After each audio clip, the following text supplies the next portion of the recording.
Okay, well, we are back on He Said. She said. And again, this is Michael. This is Jamie. Hey, Jamie. Hi. Got a question. Yes. We had talked about, and sometimes these won't be played in the same order, but we had talked in a previous podcast.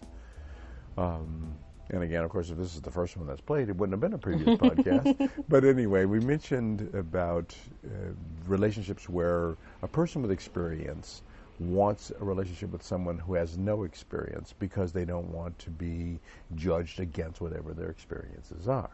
So if you don't know what good lovemaking is, then maybe whatever it is that you do, that a person does, is good enough because they don't know. So it brings the question. We did mention whether or not young people who are 16, 17, 18, 19, I don't know when people start being intimate, but they're that age, and if they marry their first girlfriend, boyfriend. I married my first girlfriend. The first woman I had a sexual relationship with, I married. You know, not because of that, but I married her because I got her pregnant, you know. And that happens. And it happens. I got her pregnant, and I decided to do the right thing. So I married her, and I joined the military so I can get a little bit of a training, some kind of a career, so that I could support the family. So that being said, I started out my life with only one experience, and it didn't last long. We were only married for 3 years because we grew up together and realized that we were just two different people.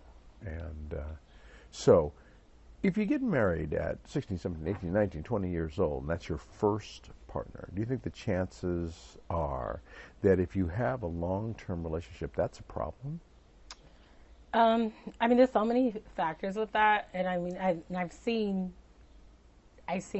different versions. So I do believe the sexual relationship within the marriage or dating or whatever is very important for it to be healthy, it to survive.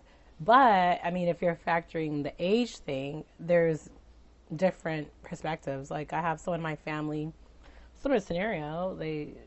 She was never with anybody else, but I mean, her spouse passed away in his 60s recently. So they've been married the whole time. How long were they together? Approximately. From like high school, like 16 up until like 60s. Wow. So because he just passed like a few years ago. So, and that's the only person I think she's been with, because she might have been like, same thing, she got pregnant. And she was 17, the same like a partner 17, yeah. for 40, 50 and they had 2 years. more kids after that. So same. I don't know about him, but like, but for her, and they, you know, and it was like the love of her life, whatever.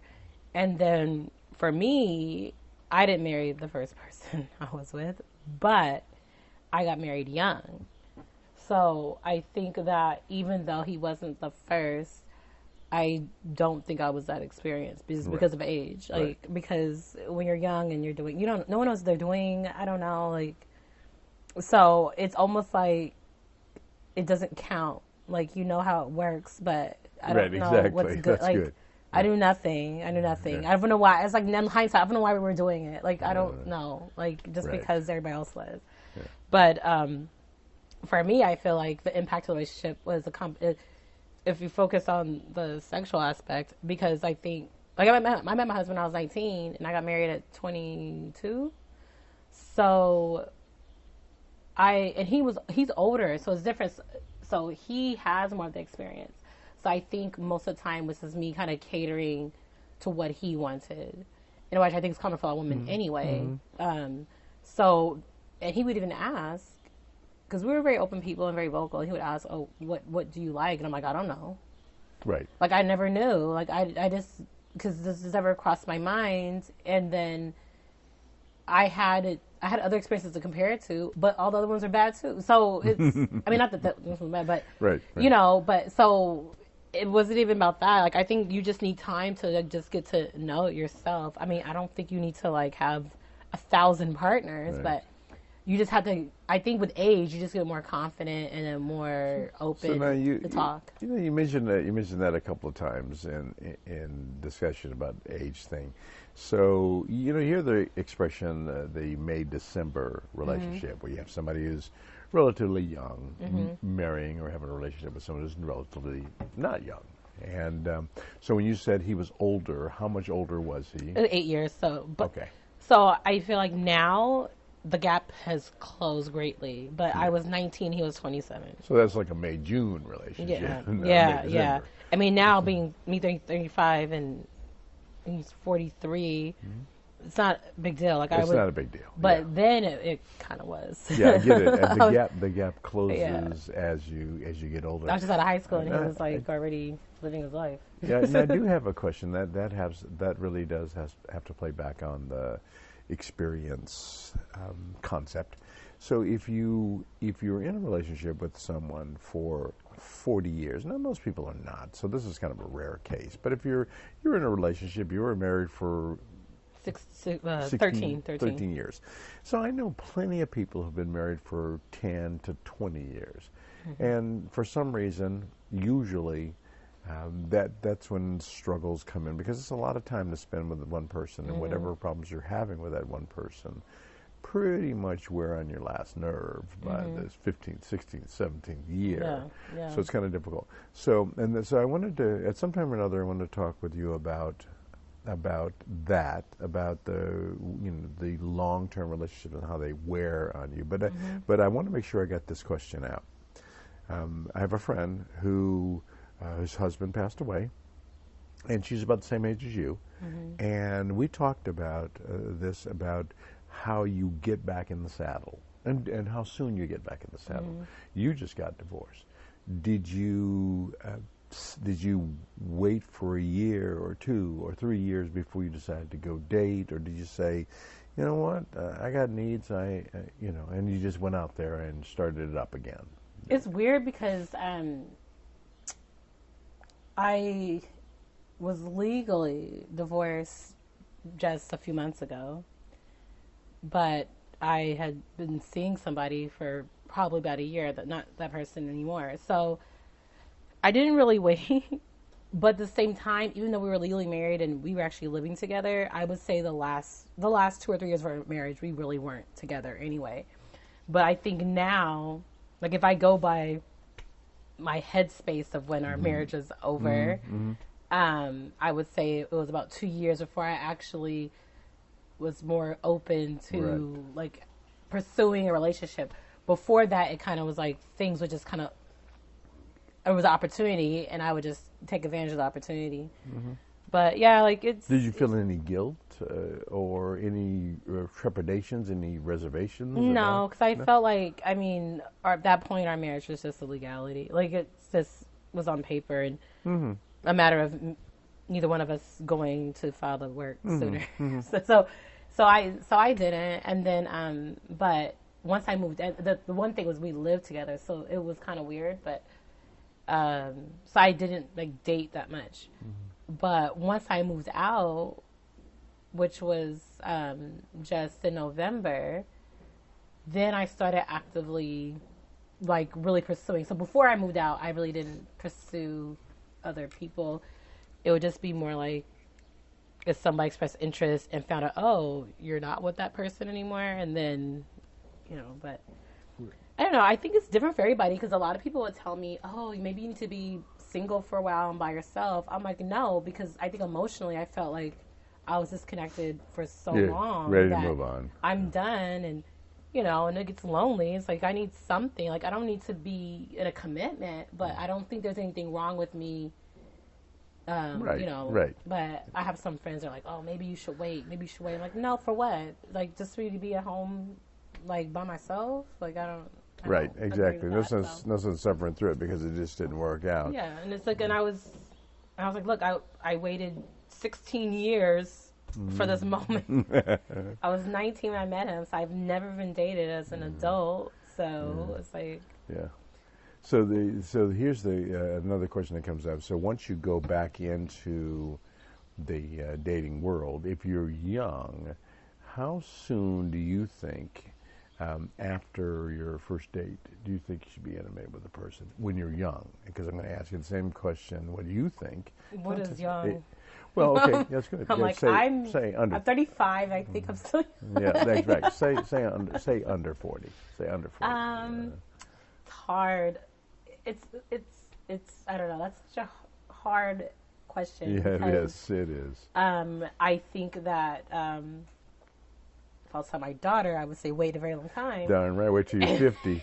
Yeah, but for me, I just think it's, you know, just do what you feel, but you also have to understand the consequences. And I think everybody has a different perspective, and it probably really depends on the specific relationship with that person. Because from my experience, I haven't been really out dating that long, but I've met a few people in the short period of time. The times where we did hook up on the first night, I do feel like that kind of set the tone. So what kind of tone did you think that set?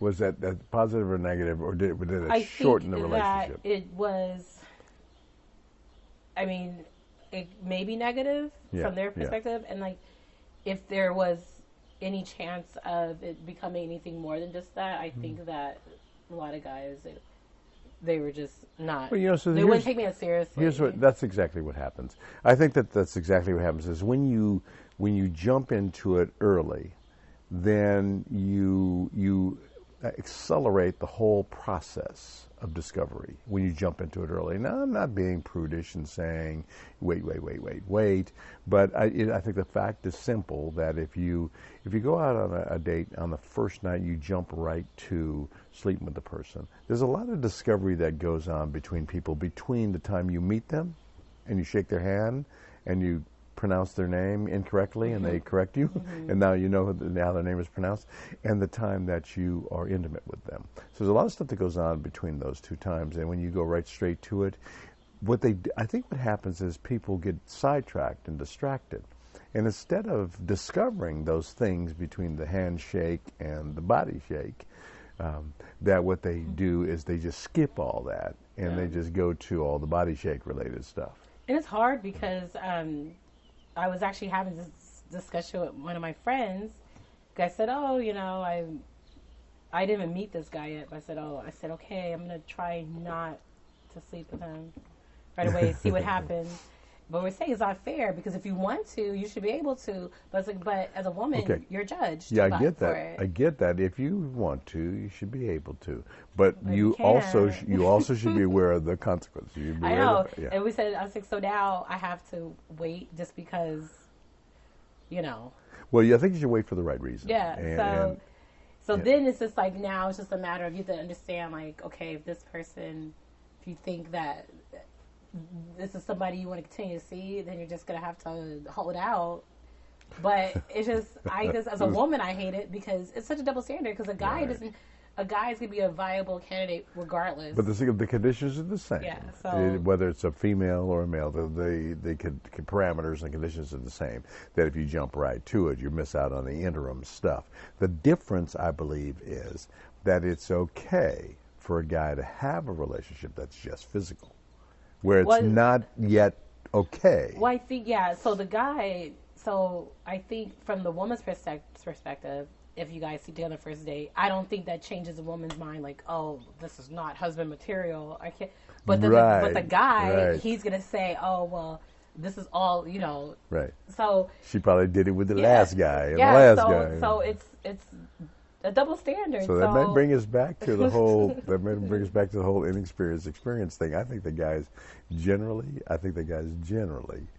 do not like a very experienced woman, because it makes them feel like they've been all over the place. Or they want to believe that they're not, because a lot of women are, but they just don't want to know it. Yeah, they're not special anymore. Like, I don't know a guy who usually they don't ask me, but then if they find out, it's different. Or if you put on behavior to imply.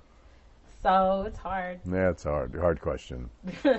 So in the May December. Now let me define the May December thing.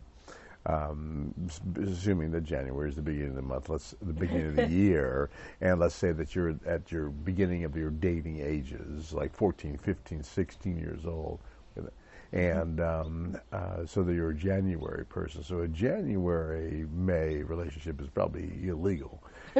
So May, let's say that May is the 20s. You're in your early 20s when you're a May person. And if it's a December relationship, that would assume that that's the last month of the year. It would be the 90s, but I think May, December means if you're in your 20s and the partner is in their 50s or 60s or something like that, that's a May, December. That's, even though people live longer than their 50s and 60s and there are no months beyond December. So the question is, what are some of the issues with May-December relationships? We're going to come back to that. I think that's a really interesting subject because I'm in that October-November area. And so it's very important for me to understand what people think about May-October relationships. So we'll talk about that again when we come back on He Said. She Said. All right. So this is again Michael. And Jamie. Jay, we'll see you later.